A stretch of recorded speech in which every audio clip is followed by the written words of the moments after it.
Hello everybody, welcome to the Coaching Conversation. I'm Graham Wiley and I've been coaching business leaders for the last 2 decades. In this series we're going to explore some of the things I've seen and learned in that 2 decades and hopefully help you see how you can become more focused, more effective and hopefully happier in your life. So it's now time to sit back, relax and enjoy the Coaching Conversation. Hello everybody and welcome to this edition of the Coaching Conversation. And once again, I'm really pleased that I'm being joined by Tina and Matt. Tina, would you like to tell us a bit about yourself?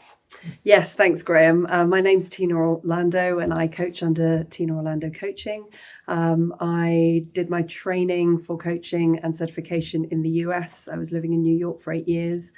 I have been coaching for about 5 years, and before that I was working in large global organizations, and then I moved on to co-found a strategic communications agency advising companies on business issues. So currently I coach executives, leaders, CEOs and founders on being the best that they can be, whether that's in a work scenario, business or personal. And I'm Matt Hayes. I'm co-founder of Humble Associates. I'm also an executive coach and an enterprise agile coach. I've worked with several startups, been a CTO, had all sorts of roles. My focus is around leading change and working with execs, and also predominantly people in IT that are working outside of their comfort zone. We've been working together all of this year and we've been collaborating around the work of Shirzad Chamine, based in California, and his mental fitness operating system.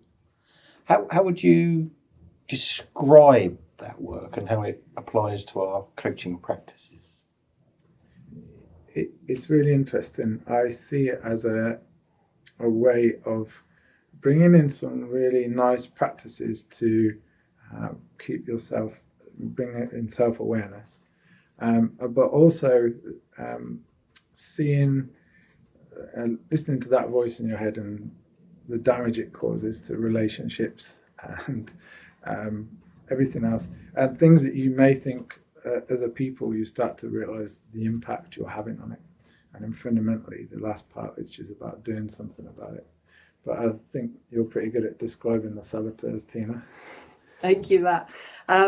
So yeah, when I talk to people about it, I talk about mental resilience, mental fitness, mental strength, and the ability to recover from the setbacks that you always get thrown at you in life. And having that positive thought process, which I guess becomes a self-fulfilling prophecy over time, right? So if you lean to the negative things will happen, and to the positive, vice versa. So to your point about the saboteurs, what really interested me in this is that we've all done Myers-Briggs and lots of other character and personality assessments, and you come up with either a score or a profile or an acronym or something. And what I love about positive intelligence is that they've done factor analysis on all these different data points and brought in cognitive psychology and positive psychology, and they've come up with 9 saboteurs that have everyday names like hyperachiever, pleaser, hypervigilant, controller, all the things that we can recognize in ourselves and other people and kind of go, oh yes, it's very intuitive, it makes sense. And then of course the biggest one, which is the judge that you've alluded to, that we all have, that kind of beats us up all the time, and how to block that judge and talk to it in a different way.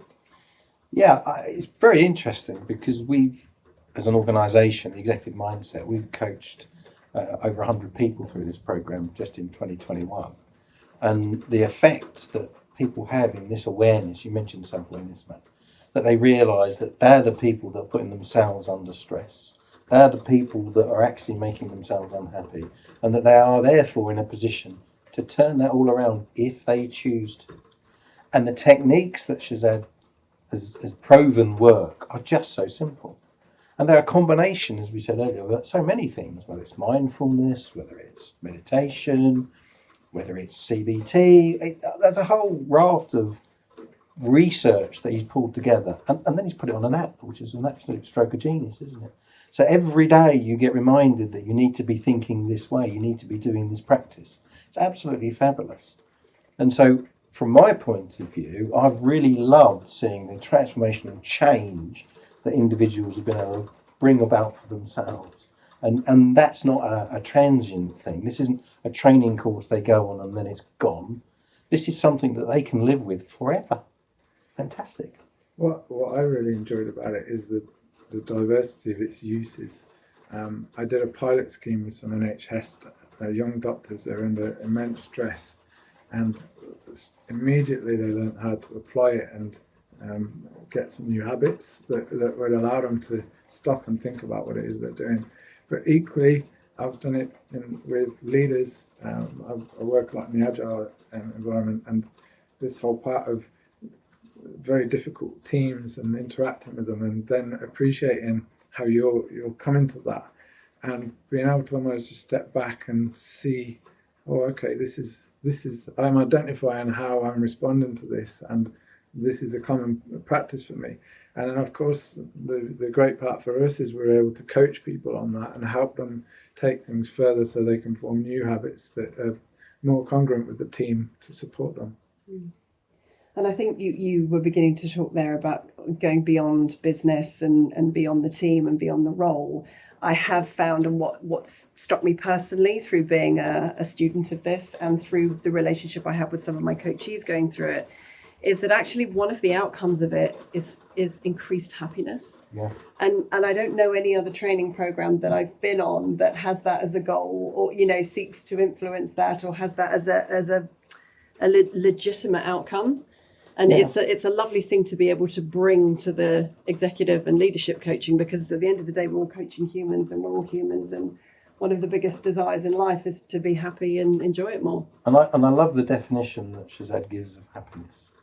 It's the amount of time you don't spend feeling negative. So the amount of time you don't spend being beaten up by your saboteurs, as opposed to walking around with a grin on your face. And I just think it just absolutely summarises his operating system. It's the way in which you approach life that releases the stress, releases the pressure, and by definition makes you feel less unhappy. There's something else too. Once the saboteurs become common knowledge within a team, like a leadership team, and I've done this, they start to be able to talk about it with each other. Yeah. So it's no longer about a criticism. It's like, either I'm noticing my saboteurs, I'm avoiding a conversation with you, or I'm not comfortable with where this is going, or I can comfortably say, Graham, I'm noticing your pleasers here right now. How would you like me to support you? Personally, I've got hyper vigilant, which means I look for everything that could go wrong. Now that's really great when I'm creating things, but what I didn't appreciate is the impact on others. It feels like they think I'm being critical of their ideas, and I'm shutting it down, when actually I'm just trying to understand it more.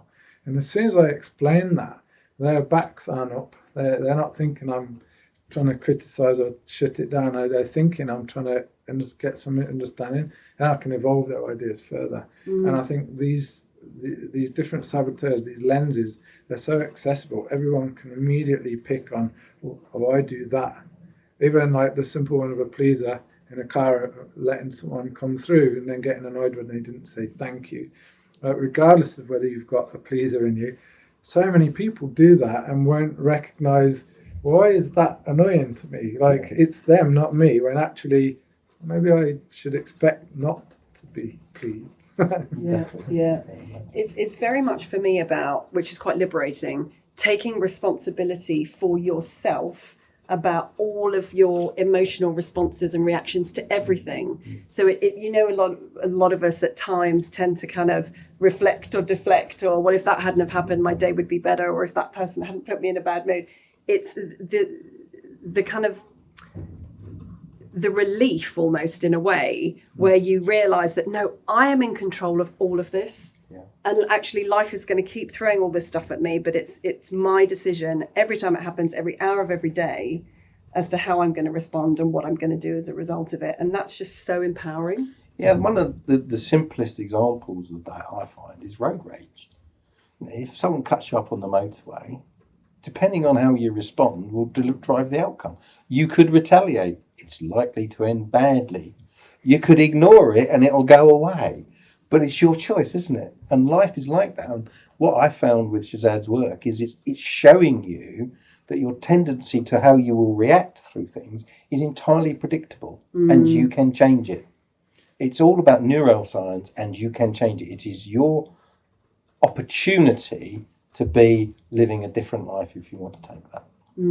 I think the fact that it's all science-based as well, and the book that comes with it, so if you are a bit nervous about, that's one of the saboteurs, isn't it? Hypervigilant and some of the hyper-rational.